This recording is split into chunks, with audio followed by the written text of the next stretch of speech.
Il s'agit d'une patiente qui a bénéficié il y a quelques jours d'une endartérectomie de la carotide interne et qui a présenté par la suite une sorte de voile oculaire. La patiente a complètement récupéré.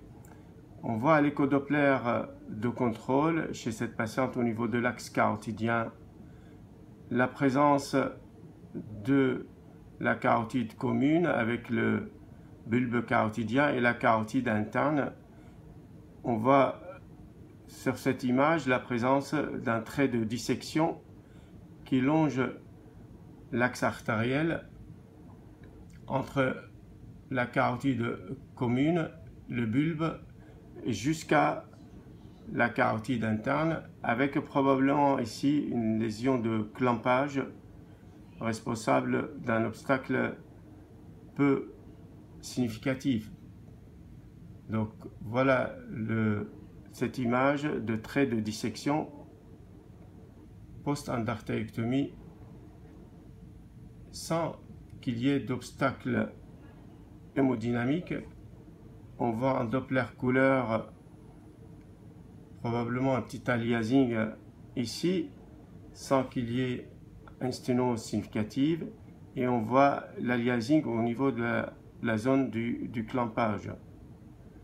Ça c'est en Doppler couleur, et en Doppler énergie on voit aussi la même image, et probablement grâce au Doppler énergie on peut différencier le flux au niveau de l'artère et au niveau du faux chenal, si on peut le considérer ainsi, avec le trait de dissection qui probablement longe ici l'artère. Voilà, on voit le trait.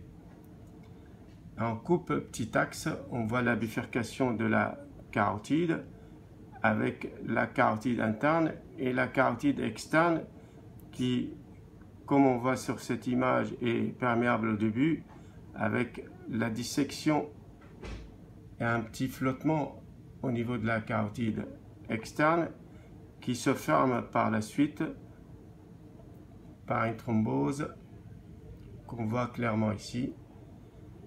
Voilà à nouveau la bifurcation avec la carotide interne et la carotide externe.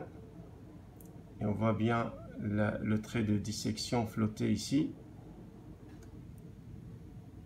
En Doppler couleur et en Doppler énergie, on voit bien la bifurcation et puis la thrombose de la carotide externe qu'on voit ici.